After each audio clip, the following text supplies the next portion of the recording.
Good morning friends, আর একটা নতুন ব্লগে আপনাদেরকে স্বাগত জানাই। এটা আমাদের সুন্দরবন ব্লগের পার্ট 3। তো আগের ব্লগে আপনারা দেখেছিলেন আমাদের ঝড়খালি সজনেখালি যাত্রাটি, এবং সেই গাইড আমাদের সঙ্গে এখনও আছে। আজকে আমরা ভ্রমণ করব দোবাকি। তো পুরো ভিডিওটা আপনি দেখতে থাকুন, আশা করি ভালো লাগবে। যাচ্ছে ওটার নাম হচ্ছে গোমতী। এই গোমতীটা গিয়ে সেই পঞ্চমুখী পাঁচটা নদীর সঙ্গম ওদিকে চলে যাচ্ছে। আপনারা গতকাল যেখান থেকে আসছিলেন ওটা ওইদিকে চলে যাচ্ছে, সব বললাম যে ওইদিকেই যাচ্ছে। আর আমরা যেটা দেখে যাচ্ছি এটার নাম হচ্ছে দত্ত। ওই যে ম্যাপে লেখা ছিল না দত্ত, দত্তটা গিয়ে জঙ্গলের মধ্যে ঢুকে গেছে। আর ওদিকে যেটা চলে গেছে সেটা হচ্ছে লোকাল নাম, যেটার নাম হচ্ছে পিচখালি বলে। আমরা এই দত্ত থেকে হয়ে আমরা সড়কখালি বলে একটা সরু খালের মধ্যে ঢুকে যাব। সেখান থেকে ঘুরতে ঘুরতে আমরা বিভিন্ন কখনো বড় খাল, কখনো নদী, কখনো বড় খাল, সেইভাবে কিন্তু আমরা দোবাকির দিকে যাচ্ছি, যেখানে 1/2 কিলোমিটার জঙ্গলে ব্রিজ করা আছে, দুদিকে হচ্ছে ওপেন ফরেস্ট। এই যে আমরা 8 ঘন্টা পথ যাব এখান থেকে, 8 ঘন্টা যাওয়ার পরে আমরা যে জঙ্গলের মধ্যে প্রবেশ করব, এই যে 8 ঘন্টা পথ যাব, আমাদের বাঁ দিকে থাকবে লোকাল সাইড, ডান দিকে থাকবে জঙ্গল। যতটা লোকাল সাইড আছে ততটাই কিন্তু লাইনের জাল দেওয়া আছে, কারণ এখানকার প্রত্যেকটা বন্য পশু কিন্তু সাঁতার কাটতে পারে, যাতে লোকাল সাইডে না চলে যায়, তার জন্য কিন্তু এই জালটা দেওয়া আছে। তবে এই জালটা বাঘের কাছে কোনো ব্যাপার, বাঘ এই জালটা ছিঁড়ে দিয়ে বাঁশ দিয়ে আটকানো আছে। লোকাল সাইডে কোনো বাঘ হচ্ছে 5 কিলোমিটার টানা সাঁতার কেটে চলে যেতে পারে। এই যে সুস্বাদু মধু, এবং সুন্দরবনের মধু যে জিওট্রাক পেয়েছে এই খলসি ফুলের মধুরেই। সব গাছের ফুলের মধু সবচেয়ে বেটার মধু কিন্তু এই হচ্ছে খলসি ফুলের মধু, দামি এবং সুস্বাদু মধু। আমরা যে খাড়িটার মধ্যে দিয়ে যাচ্ছি সড়কখালি, হ্যাঁ এটার নাম সড়কখালি, এবং এটা হচ্ছে পীরখালি 1 এর মধ্যে আছি আমরা। পীরখালি 7খানা আইল্যান্ড আছে, যেটা টুরিস্ট ঘুরতে পারে, যেটা স্যাংচুয়ারি জোন। 7খানা আইল্যান্ডে টুরিস্ট ঘুরতে পারে। এখন আমরা যে খালটার মধ্যে আছি এটার নাম সড়কখালি এবং পীরখালি 1। আর আমরা যে দোবাকিতে যাব সেই দোবাকি পীরখালি 5-এ, এবং তার অপোজিট সাইডে 6-7, এবং এই 7 নম্বর পীরখালির পরেই কিন্তু কোর এরিয়াটা স্টার্ট হচ্ছে, যেটা হচ্ছে রেস্টুরেন্ট জোন, যেখানে টুরিস্ট বা মৎস্যজীবী অ্যালাউ। আর আমরা যেটা থেকে সড়কখালিতে ঢুকলাম, বাঁ দিক থেকে যেটা হচ্ছে ওখান থেকে বাফার এরিয়া স্টার্ট হচ্ছে, মানে যারা মাছ কাঁকড়া মধু সংগ্রহ করে তাদের জন্য ওটা বাফার এরিয়া, এবং যেটা গিয়ে শেষ একদম রায়মঙ্গলের কাছে, যেটা ভারত বাংলাদেশকে জঙ্গলের মাঝখান থেকে ভাগ করে দিয়েছে রায়মঙ্গল নদী, সেইখানেই কিন্তু গিয়ে ওর শেষ হয়েছে। এবং তার ওপারটা হচ্ছে বাংলাদেশের জঙ্গল। ওখানটাতে যাচ্ছি না, আমরা আস্তে আস্তে দক্ষিণ দিকে। এখানটা ওই জন্য নেটও নেই, মানে অ্যালাউ করছে ওরা এপার ওপার করা। দুদিকেই হচ্ছে ওপেন ফরেস্ট, দুদিকে যে কোনো মুহূর্তে যে কোনো বন্য পশু বেরিয়ে আসতে পারে ওপেন ফরেস্টে। হ্যাঁ হ্যাঁ।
দেবী, মুসলমানের দেবী, যারা জঙ্গলে যায় মাঝখানে মধু সংগ্রহ করতে, তারা মা বনবিবিকে স্মরণ করে যায়। এবং বাঘ রূপে আমরা যাকে দেখছি তিনি হচ্ছে দক্ষিণ রায় বা বড় মিয়া।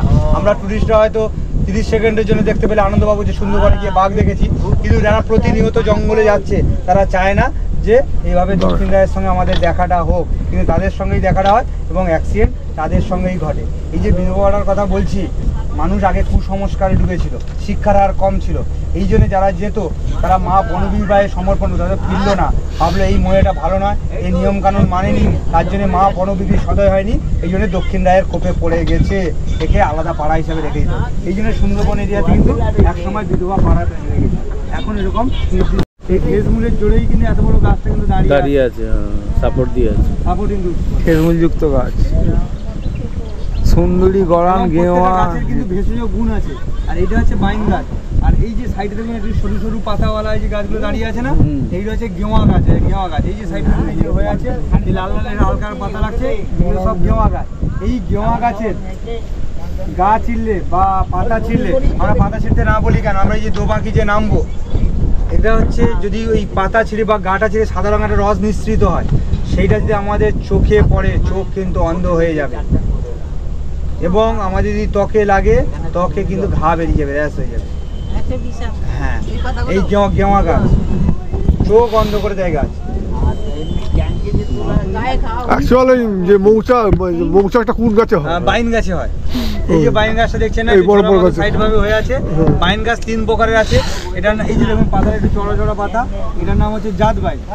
কিছু আছে কালো বাইন আছে, বেশিরভাগ একটা জাত বাইন আছে, আর পেয়ারা বাইন। আমরা যে বাকিতে যাবো এই কিছুটা দেখবেন হচ্ছে পেয়ারা গাছের মতো বাইনটা দেখবেন, এটা কিন্তু পেয়ারা বাইন। এটা ওই গাছটা ঝুলছে দেখো। ওই দূরে একটা লঞ্চ আসছে, ওখানে অনেক ফরেনার আছে এবং তারা ছবি তুলছে। তাদের সব দামি দামি ক্যামেরা নিয়ে এসছে ছবি তোলার জন্য, যদি তারা বাঘের দেখা পায়। বাট পাওয়াটা এত সহজ ব্যাপার নয়। সুদর্ণখালী খাল আর ওদিকে বীরখালীর খালকে যোগ করে দিয়েছে এই বনবিবি ভাড়ানি। এই সামনে যাবো এবং আমরা বেশিরভাগ যে সমস্ত সুন্দরবন এরিয়াতে গাছগুলো দেখা যায়, বেশিরভাগ গাছটা আমরা বনবিবি ভাড়ানির মধ্যে দেখতে পারি। এবং পূর্বে আমি যেহেতু বলেছি যে সুন্দরী গাছটা কম লবণাক্ত মাটিতে জঙ্গলে ভেতরে উঁচু জায়গায় যেখানে সহজে জোয়ার ভাটার জলটা পৌঁছাতে পারে না, সেখানেই কিন্তু সুন্দরী গাছটা হয়। কিন্তু আমরা এই বনবিবি ভাড়ানিতে সুন্দরী গাছটাও কিন্তু এই নদী খালের কাছাকাছি দেখতে পাবো। পীরখালী 3-এর মধ্যে ঢুকছি এখন আমরা। পীরখালী 2কে ছেড়ে দিয়ে আমরা আস্তে আস্তে পীরখালী 3-এর দিকে যাচ্ছি। আমরা এখন পীরখালী 2 ছেড়ে এখন পীরখালী 3-এর দিকে ঢুকছি। এই খালটার নাম হচ্ছে সুন্দরখালী। আর ডান দিক দিয়ে বেরিয়ে যাচ্ছে ডোবাকি, আর আমরা এদিকে যাচ্ছি। আমরা ওইখান দিয়ে এরকম রাউন্ড টার্ন মেরে, রাইট টার্ন মেরে তারপর আমরা যাবো ডোবাকি। উড়ে যাবে। এখন বাজে বেলা 11:15, আর এখন স্ন্যাক্স দিয়ে গেছে আমুদি মাছ ভাজা, গরম গরম। এই যে হ্যালো হ্যালো, এই যে আমুদি মাছ। প্রচুর মানুষের জীবন কিন্তু এই খালের মধ্যে গেছে, মানে মাছ কাঁকড়া ধরতে গিয়ে। এবং যেহেতু এই খালটার কথা বলা হচ্ছে। হ্যাঁ দেখুন দুদিকেই পুরো হেতাল গাছের ঘন জঙ্গল। এই যে দেখুন দুদিকেই হেতাল গাছের জঙ্গল, না দুদিকেই হেতাল গাছের জঙ্গল। এবং অনেক মানুষের কিন্তু অ্যাক্সিডেন্ট ঘটেছে, কারণ দুদিকে হেতাল গাছের ভিতর থেকে বসে যদি দেখে আমাদেরকে, আমরা কিন্তু সহজে দেখতে পাবো না। এবং যাকেই টার্গেট করবে তাকেই কিন্তু ধরে। তাহলে দেখা যাচ্ছে 4 জন আছে মাছ কাঁকড়া ধরতে গেছে, সেই 4 জনের মধ্যে একজনকে টার্গেট করবে, তাকেই কিন্তু ধরে। দেখুন দুদিকে পুরো হেতাল গাছের ঘন জঙ্গল। এবং যেহেতু জোয়ার হয়ে গেছে বলে খালটা দেখতে পাচ্ছি জল প্রবেশ করে গেছে, কিন্তু পুরোপুরি যদি ভাটা থাকতো পুরোপুরি কিন্তু একদম পুরোপুরি শুকনো। এটা হচ্ছে গাজীখালী, আর এদিকে হচ্ছে চোরাখালীর খাল। ওইখানে এখন আমরা ঢুকছি, ওটা আরেকটু ন্যারো। এখানকার মানুষের জীবনযাত্রার কথা শুনলে সত্যি গায়ে কাঁটা দিয়ে ওঠে। কি কষ্টে এবং কত বিপদের মধ্যে তারা থাকে, সবই আমরা গাইডের মুখে শুনলাম আজকে। এখানে আবার দূর থেকে আমাদের পাইলট দেখতে পেয়েছে, ওখানে হরিণ এবং কিছু বন্য বাঁদর আছে। তো হরিণের দেখানোর জন্য গাইডটা এখানে স্লো করে দিয়েছে আমাদের লঞ্চটা, এবং লঞ্চ থেকে আমরা সবাই দর্শন করছি এখন হরিণকে। এখানে টোটাল 5টা হরিণ এবং 4টে বাঁদর আছে। তো সেটাই এখন আমরা দেখছি সবাই মিলে আগ্রহের সঙ্গে। এখানে আপনাদের জন্য আমি একটু জুম করে দেখাচ্ছি ক্যামেরাটা, যাতে আপনারাও দেখতে পান হরিণ এবং বাঁদর। Thank you.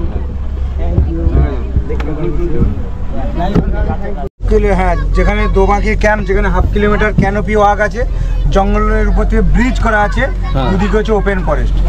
মানে জঙ্গলের মধ্যে 700 মিটার মতন হাঁটা পথ, 500 মিটার মতন ব্রিজ করা আছে ক্যানোপি ওয়াক। কতক্ষণে নামবো আমরা? আর এখনো সময় লাগবে 45 মিনিট। 1 hour later. আমরা এখন দুবাকি ক্যাম্পে এসে পৌঁছেছি। এখন লঞ্চটাকে জাস্ট প্লেস করার চেষ্টা করছি। আর এদিকে একটা ক্রোকোডাইল, হোয়াইট ক্রোকোডাইল। তাকে গলিয়ে দাও।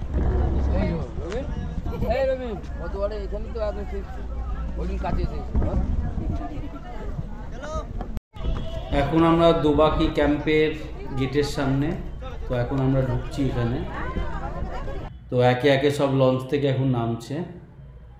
নেমে আমরা আস্তে আস্তে ক্যানোপির দিকে রওনা হচ্ছি। ক্যানোপিটা প্রায় 700 মিটার, ওখান দিয়ে আমরা পুরোটা হেঁটে যাব। সুন্দরবন ভ্রমণকারী পর্যটকদের প্রধান আকর্ষণ হলো এই দুবাকি ওয়াচ টাওয়ার। এটা এমন এক ওয়াচ টাওয়ার যা দর্শনার্থীদের মধ্যে চিরকালীন একটা চাহিদা রয়েছে। যারা সুন্দরবন ভ্রমণ করেন তারা অবশ্যই দুবাকি ওয়াচ টাওয়ার এবং ক্যানোপি ওয়াক পরিদর্শন করতে যায়। এই চাহিদার কারণ হলো পর্যটক সুন্দরবনে আসেন এই পূর্বাভাস নিয়ে যে যারা দুবাকি ওয়াচ টাওয়ার দর্শন করলেই বাঘের দেখা পাবেন, কিন্তু ঘটনাটি তা নয়। সুন্দরবন ভ্রমণকারী পর্যটকদের কখনোই এমন প্রত্যাশা নিয়ে সুন্দরবন ভ্রমণ করা উচিত নয়, কারণ তাদের বুঝতে হবে যে সুন্দরবন জাতীয় উদ্যানে বাঘ বন্দি অবস্থায় থাকে না। সুন্দরবনের প্রাকৃতিক বিস্ময় উপলব্ধি করার জন্য সুন্দরবন পরিদর্শন করা উচিত। সুন্দরবন টাইগার রিজার্ভের দুবাকি ওয়াচ টাওয়ার হলো এমন এক ওয়াচ টাওয়ার, এর আশেপাশে রয়েছে জঙ্গলে রয়্যাল বেঙ্গল টাইগারের মতো পশু।